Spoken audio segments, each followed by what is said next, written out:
Passage number 3. Ready? Comments. I am obliged to honorable members of this house because they have welcomed a number of proposals. A number of suggestions have been made by members so far as the different classes are concerned. I would assure them that the joint committee would go into all these provisions and make such improvements, if any, as they consider necessary. I would only reply in a general way to certain points raised by honorable members. A number of members made a reference to the earlier part of this bill in which provisions regarding the land revenue administration have been laid down. Probably they are not aware that there are exactly similar provisions in some of the land revenue code which has been in use for, I believe, a very large number of years, and the provisions of which have on the whole been found very satisfactory. Similarly, we have a land revenue code in Madhya Pradesh.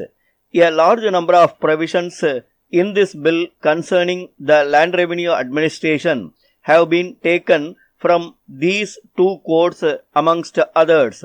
Under the circumstances, I would submit to this House that when these provisions have been found by experience to be satisfactory, we ought to apply them to Tripura also.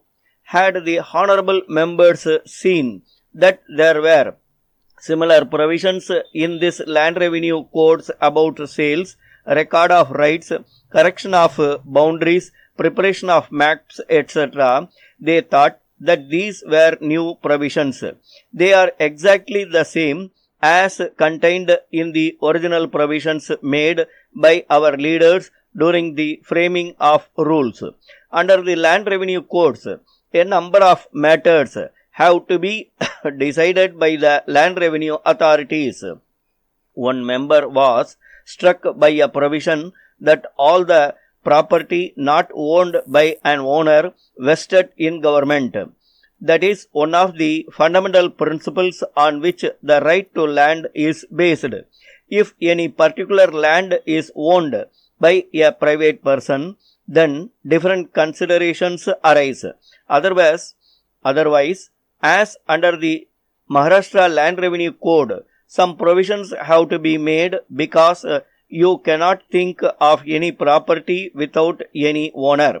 Here you will agree that government on behalf of the people have to hold all these lands.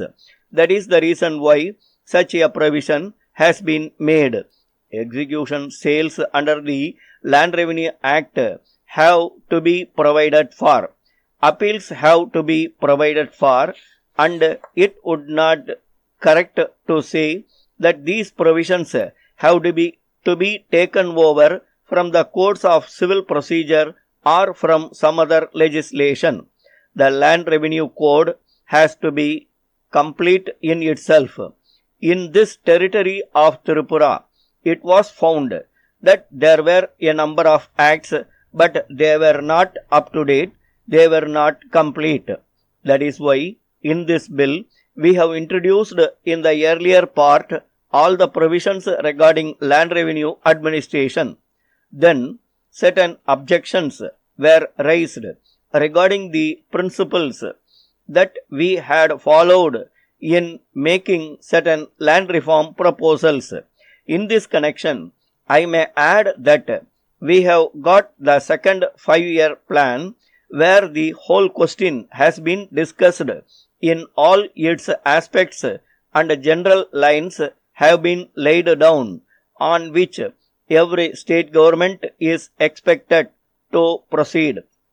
In respect of land reforms, the second 5-year plan has suggested that immediate steps ought to be taken. For example, the planners point out that there ought to be the abolition of intermediates. They refer some of the states where such intermediaries have been abolished and they have pointed out that it ought to be done so far as Tripura is concerned. The state of Tripura was specially mentioned, and that is the reason why we have to a large extent naturally borrowed from the principles laid down in the second 5-year plan. If these two items are taken into account, the land revenue codes in the various states for land revenue administration and the principles laid down in the second 5-year plan for introducing reforms on a number of points, then possibly a large volume of the criticism which has been made here will disappear. I will not like to go deeply into the various provisions. A point was made that unauthorized occupation should be regularized by bringing it down almost to the date of the bill itself. That would not be a proper method. So far as unauthorized occupation is concerned, it has to be provided against except where in the interest of the people it can be regularized.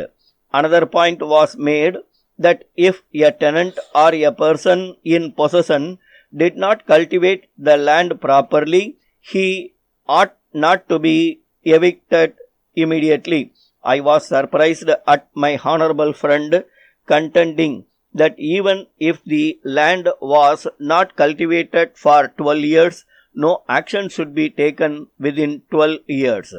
That is not the correct attitude to take.